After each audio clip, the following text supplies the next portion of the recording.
আসসালামু আলাইকুম। সংবাদে আপনাদের সবাইকে স্বাগত জানাচ্ছি। আমি ফিরোজ তোহা। শুরুতেই আরবে কেবলস সংবাদ শিরোনাম জানিয়ে দেব এই মুহূর্তে হাতে পাওয়া সর্বশেষ গুরুত্বপূর্ণ আপডেট বাংলা সংবাদ। শুরুতেই থাকছে বেনজিরের ব্যাংক হিসাব জব্দ করার আগেই ১০০ কোটি টাকা সরিয়ে নিয়েছে বলে অভিযোগ পেয়েছে দুদক। এবারে জানাবো এখন বর্গিরাই ক্ষমতায় বসে আছে। দুর্নীতি লুটপাট করে সরকার দেশকে তলাবিহীন করে ফেলেছে বলে অভিযোগ করে বিএনপির স্থায়ী কমিটির সদস্য মির্জা আব্বাস বলেছেন, এই বাংলাদেশের এত দুরবস্থা কেন? এদেশে আজকে লুটেরাদের রাজত্ব কায়েম হয়েছে। জানাবো সরকারি বেনজিরকে পালানোর সুযোগ করে দিয়েছে বলে অভিযোগ করেছে রাষ্ট্র সংস্কার আন্দোলন। এদিকে বিএনপির প্রতিষ্ঠাতা জিয়াউর রহমানের হত্যাকাণ্ডকে একেবারে পরিকল্পিত বলে মন্তব্য করেছেন বিএনপির মহাসচিব মির্জা ফখরুল ইসলাম আলমগীর। তিনি বলেন, বাংলাদেশকে দেবদাসে পরিণত করার জন্যই এবং পরনির্ভরশীল একটা রাজ্যে পরিণত করার জন্যই সেদিন এই জাতীয়তাবাদী নেতাকে হত্যা করা হয়েছে। এবারে থাকছে বিএনপি গণতন্ত্রের নামে কারফিউ গণতন্ত্র চালু করেছিল বলে মন্তব্য করেছেন আওয়ামী লীগের সাধারণ সম্পাদক ও সেতুমন্ত্রী ওবায়দুল কাদের। এবং সর্বশেষ জানাবো আন্তর্জাতিক সংবাদ। ইরাকে একসঙ্গে ৮ জনের ফাঁসি কার্যকর। ইরাকে একসঙ্গে ৮ আইএস সদস্যের মৃত্যুদণ্ড কার্যকর করা হয়েছে। দেশটির এক স্বাস্থ্য কর্মকর্তা ও একটি নিরাপত্তা সূত্র আন্তর্জাতিক বার্তা সংস্থা এএফপিকে এ তথ্য নিশ্চিত করেছেন। এতক্ষণ শিরোনাম শুনছিলেন, এবার বিস্তারিত। প্রিয় দর্শক, আপনি যদি এই চ্যানেলে নতুন হয়ে থাকেন, ভিডিওটি দেখতে দেখতে চ্যানেলটি সাবস্ক্রাইব করে আমাদের সঙ্গেই থাকুন। আর এই ভিডিও সম্পর্কে আপনি আপনার মূল্যবান মতামতটি কমেন্ট বক্সে জানিয়ে দিন। আর হ্যাঁ প্রিয় দর্শক, জানিয়ে দিন ভিডিওটি কোথা থেকে দেখছেন। বেনজিরের ব্যাংক হিসাব জব্দের আগেই ১০০ কোটি টাকা সরানোর প্রমাণ পেয়েছে দুদক। ব্যাংক হিসাব ফ্রিজ বা অবরুদ্ধ করার আগেই পুলিশের সাবেক মহাপরিদর্শক বেনজির আহমেদ এবং তার পরিবারের সদস্যদের ব্যাংক হিসাব থেকে ১০০ কোটি টাকা সরিয়ে নেওয়ার প্রমাণ পেয়েছে দুর্নীতি দমন কমিশনের অনুসন্ধানী টিম। তাদের বিভিন্ন প্রতিষ্ঠানের নামে ৩৩টি অ্যাকাউন্টে থাকা অধিকাংশ অর্থ উঠিয়ে নেওয়ার সন্ধান পাওয়া গেছে। তবে টাকার পরিমাণ বলতে পারেনি তারা। অনুমান করা হচ্ছে টাকার পরিমাণ কয়েকশো কোটি হবে। বৃহস্পতিবার দুদকের ঊর্ধ্বতন এক কর্মকর্তা বিষয়টি নিশ্চিত করেছেন। তিনি বলেন, সাবেক আইজিপির অনেকগুলো অ্যাকাউন্ট ফাঁকা করা হয়েছে। হিসাব ফ্রিজের তথ্য হয়তো আগেই টের পেয়েছিলেন তিনি। বেনজির আহমেদ, তার স্ত্রী জিশান মির্জা, 2 মেয়ে এবং তাদের সংশ্লিষ্ট বিভিন্ন অ্যাকাউন্টের সন্ধান মিলেছে। এগুলোর মধ্যে রয়েছে সঞ্চয়ী মেয়াদি, এসএনডি আমানত হিসাব, কিছু ঋণ হিসাবও আছে। অ্যাকাউন্ট ফ্রিজ কার্যকরের আগেই আমানত হিসাব থেকে নগদ টাকা সরিয়ে ফেলেছে বেনজির। দুদক কমিশনার মোহাম্মদ জহুরুল হক বলেন, আইন এবং বিধি অনুসারে যা যা করা দরকার করা হচ্ছে। ইতিমধ্যে স্থাবর অস্থাবর সম্পদ ফ্রিজ করা হয়েছে। আমরা জানতে পেরেছি হিসাব ফ্রিজ করার আগে টাকা উঠিয়ে নেওয়া হয়েছে।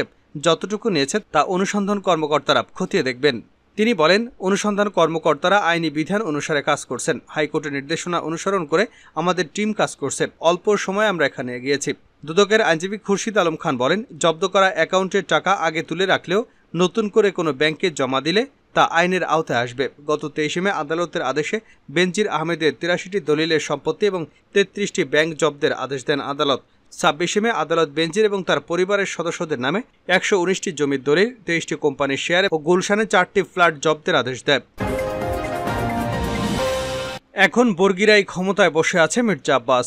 দুর্নীতি লুটপাট করে সরকার দেশকে তলাবিহীন করে ফেলেছে বলে অভিযোগ করে বিএনপির স্থায়ী কমিটির সদস্য মির্জা আব্বাস বলেছেন, এই বাংলাদেশে এত দুরবস্থা কেন? এদেশে আজকে লুটতরাজের রাজত্ব কায়েম হয়েছে। আমরা আগে শুনতাম বর্গিরা দেশে আসতো, লুট করে চলে যেত। এখন বর্গিরাই ক্ষমতায় বসে আছে। তারা লুট করে চলে যায় না, তারা লুট করে সম্পদ দেশের বাইরে পাচার করে দেয়। এই বর্গিরা ক্ষমতায় আছে এখন। দুপুরে নয়াপল্টনে বিএনপির কেন্দ্রীয় কার্যালয়ের সামনের সড়কে গণদোয়া কর্মসূচির আগে তিনি এসব কথা বলেন। জিয়াউর রহমানের 43তম মৃত্যুবার্ষিকী উপলক্ষে ঢাকা মহানগর দক্ষিণ বিএনপির উদ্যোগে এই গণদোয়া কর্মসূচিতে মোনাজাত পরিচালনা করেন জাতীয় ওলামা দলের আহ্বায়ক মাওলানা সেলিম রেজা। মির্জা আব্বাস বলেন, সংক্ষিপ্ত রাষ্ট্র পরিচালনার ইতিহাস শহীদ রাষ্ট্রপতি জিয়াউর রহমানের মাত্র 3.5 বছর। এই 3.5 বছরে উনি দেশকে যা দিয়ে গেছেন, তলাবিহীন ঝুড়ি থেকে যেখানে নিয়ে গিয়েছিলেন বাংলাদেশকে, সেই বাংলাদেশকে আবারও তলাবিহীন করে ফেলেছে এই সরকার। তিনি আরও বলেন, আজকে এতদিন পরেও যারা একসময় বলেছিল শহীদ রাষ্ট্রপতি জিয়াউর রহমান নেই, বিএনপিও নেই, যারা ভাবে বিএনপি থাকবে না, তাদের মুখে ছাই দিয়ে বিএনপি আল্লাহর রহমতে টিকে আছে। বিএনপি টিকে থাকবে আজীবন। জ্বালানি তেলের দাম প্রসঙ্গে তিনি বলেন, পত্রিকায় দেখলাম ঘুম থেকে উঠেই 1 লিটারে জ্বালানি তেলের দাম 2.5 টাকা বাড়িয়ে দেওয়া হয়েছে।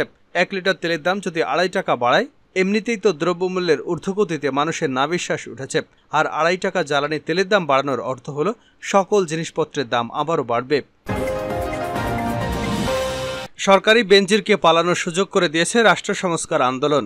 গণতন্ত্র মঞ্চের শরিক রাষ্ট্র সংস্কার আন্দোলনের প্রধান সমন্বয়ক হাসনাত কায়ুম বলেছেন, জনগণকে গুম খুনের ভয় দেখিয়ে আর দাবিয়ে রাখা যাবে না। গুমের কুশীলবদের বিচার বাংলাদেশের মাটিতে হবে।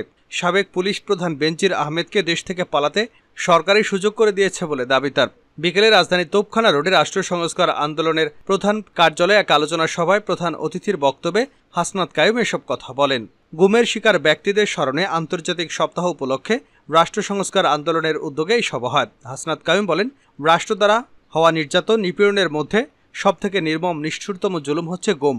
সরকার মানুষকে বোঝাতে চায় যে কোনো সময় যে কোনো কারণে বা অকারণে এই রাষ্ট্র চাইলেই যে কেউ গুম হয়ে যেতে পারে। এজন্য হয়তো 100 মানুষকে গুম করে, কিন্তু তারা ভয় দেখাতে চায় কোটি মানুষকে, যাতে করে তাদের অন্যায্য ক্ষমতার বিরুদ্ধে জনগণ ঐক্যবদ্ধ হতে না পারে।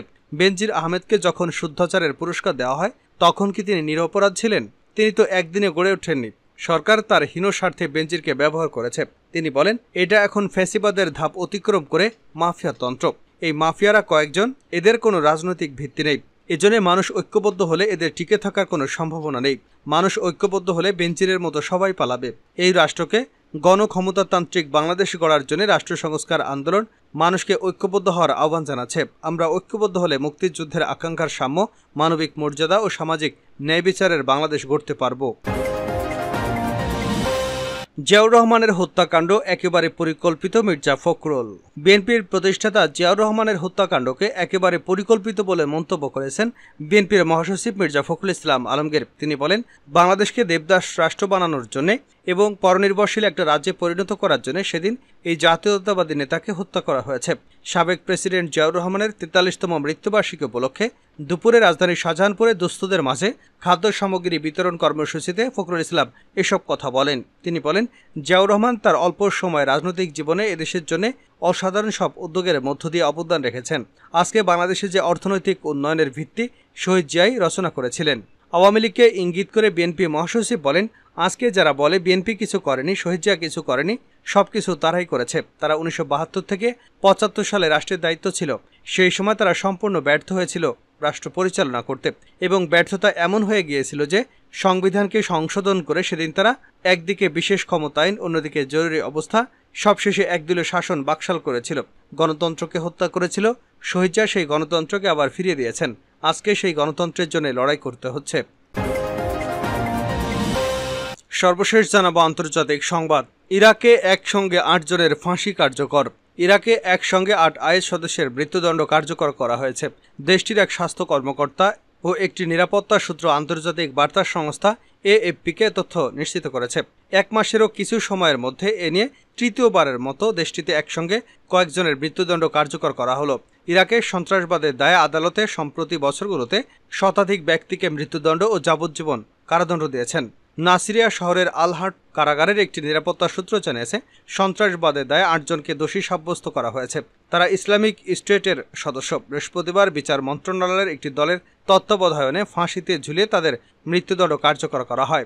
নাসিরিয়াতে আলহাট একটি কুখ্যাত কারাগার। ইরাকিরা বিশ্বাস করেন, যারা এই কারাগারে যান তারা কখনো জীবিত বের হন না। অ্যামনেস্টি ইন্টারন্যাশনালের ইরাকের গবেষক রজ সাহিলি বলেন, এভাবে মৃত্যুদণ্ড কার্যকর করা মানে হলো ইরাককে এই দণ্ড বন্ধের যে আহ্বান জানানো হচ্ছে তা তারা কানে তুলছে না। বছরের পর বছর ধরে অস্বচ্ছ বিচার প্রক্রিয়া এবং মানবাধিকার লঙ্ঘনের প্রমাণ থাকা সত্ত্বেও মৃত্যুদণ্ড দিয়ে মানুষকে ফাঁসিতে ঝোলানো হচ্ছে। 6 মে ইরাকে সন্ত্রাসবাদের দায়ে 11 জনকে ফাঁসিতে ঝোলানো হয়। এর আগে 22 এপ্রিলও এমন ঘটনা ঘটে।